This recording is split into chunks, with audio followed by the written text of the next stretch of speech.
कि ऐसे कौन से टैक्टिक्स हैं जिससे एक हॉस्पिटल मेरा एक कॉमन इंसान का 5,000 का बिल 50,000 कर देता है?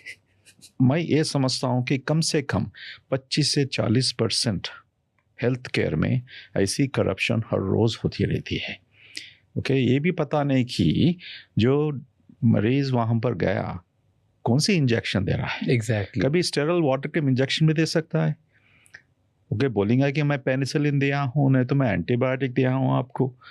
ओके, मैं जब फ्लू की डायग्नोसिस होती है उसके लिए कोई एंटीबायोटिक्स की ज़रूरत नहीं है। हाँ।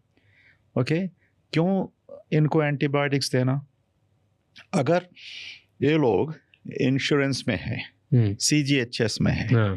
या स्टेट गवर्नमेंट के एजेंसी इंश्योरेंसेस में है, उसका अंडरस्टैंडिंग है कि जितना बड़े एंटीबायोटिक्स दिए तो उतना रेम्यूनरेशन, उतने पैसे हॉस्पिटल को मिल सकता है। हाँ।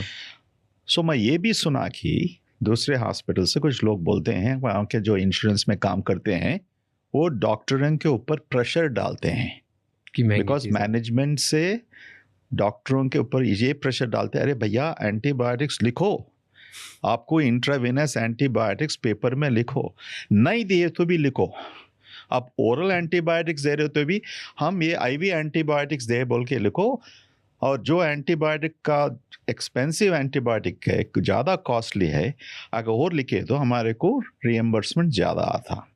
देखो, ये सिस्टम में भी गलती है शमानी साहब। क्या गलती है मैं बता दूँ।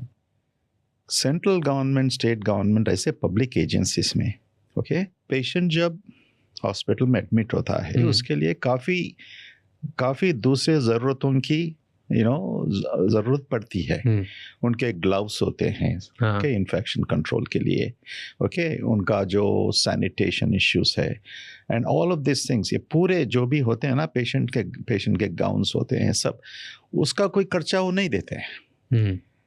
सो ये हॉस्पिटल्स अब कैसा उनको ये मैनेज करना है। सो उनको मालूम है कि एंटीबायोटिक्स में हम या ऐसा करो तो उस वहाँ से हमारे को पैसा आ जाएगा। सो थोड़ा बहुत सिस्टम की फॉल्ट है। ओके, ये तो सालों भर से चल रहा है। सो आई थिंक हम सब ऐसे चीज़ों में जो बैठ के ठीक तरह से पॉलिसी बनाए तो मेरे को I can feel strongly that ये जो पॉलिसी बनाने से ऐसी जो भ्रष्टाचार होती है, करप्शन होती है, उसको हम कम कर सकते हैं। बट ऐसे बहुत सारे हॉस्पिटल्स होंगे जो और भी गलत टैक्टिक्स से यूज़ करके। हाँ बिल्कुल बिल्कुल, मैं वहाँ से लोगों को बेचते हैं। वहाँ के मेडिकल रिप्रेजेंटेटिव्स, मेडिकल डॉक्टर्स जो रहते हैं, नहीं तो वहाँ पर जो फाइनेंशियल अप्रूव करने वाले रहते हैं। मेरे को तो मालूम है 4-5 साल पहले जब हमारे इंश्योरेंस मैनेजर आके हमारे मैनेजमेंट कमेटी को बता रहा था, सर पूरा तेलंगाना आंध्रा में यही हॉस्पिटल है जो ये एंटीबायोटिक्स वगैरह ऐसा बिल नहीं करता। तो हमारा डिजिटल सिस्टम है। जब कॉन्टिनेंटल में शुरू कर रहा हूँ, कंप्लीटली डिजिटल सिस्टम से शुरू कर रहा हूँ। उसका मतलब क्या है, मीन्स हमारे रिकॉर्ड्स भी जो भी है वो इलेक्ट्रॉनिक मेडिकल रिकॉर्ड्स है। मीन्स डॉक्टर्स कोई कागज़ पे लिख नहीं सकते। उससे क्या हो जाता है, एक बार आप कंप्यूटर में एंटर करें तो फिर उसको बदल नहीं सकते। सो मैं उन लोगों को बोला हूँ, देखो जो देना है पेशेंट्स को वो रिकॉर्ड करे सो है, इसको कैसा बदलने के लिए बोल रहे। तो वो बोलता है कि नहीं, दूसरी कागज़ में फाइल बनाओ, उसके ऊपर लिखा के पेपर फाइल भिजाएंगे। सो मैं उसको रूम से बाहर निकाला। फिर कभी आप ऐसे मैसेज लेके आए तो बहुत प्रेशर था मेरे ऊपर, बिकॉज वो बोल रहे थे कि 99%, 100% हॉस्पिटल्स यही करते हमारे इलाकों में ऐसा करते हैं, और वहाँ से प्रेशर आ रहा है। जो हमारे को पैसे देने वाले हैं वहाँ से हमारे को प्रेशर आ रहा है कि क्यों नहीं कर रहे आप लोग ऐसा।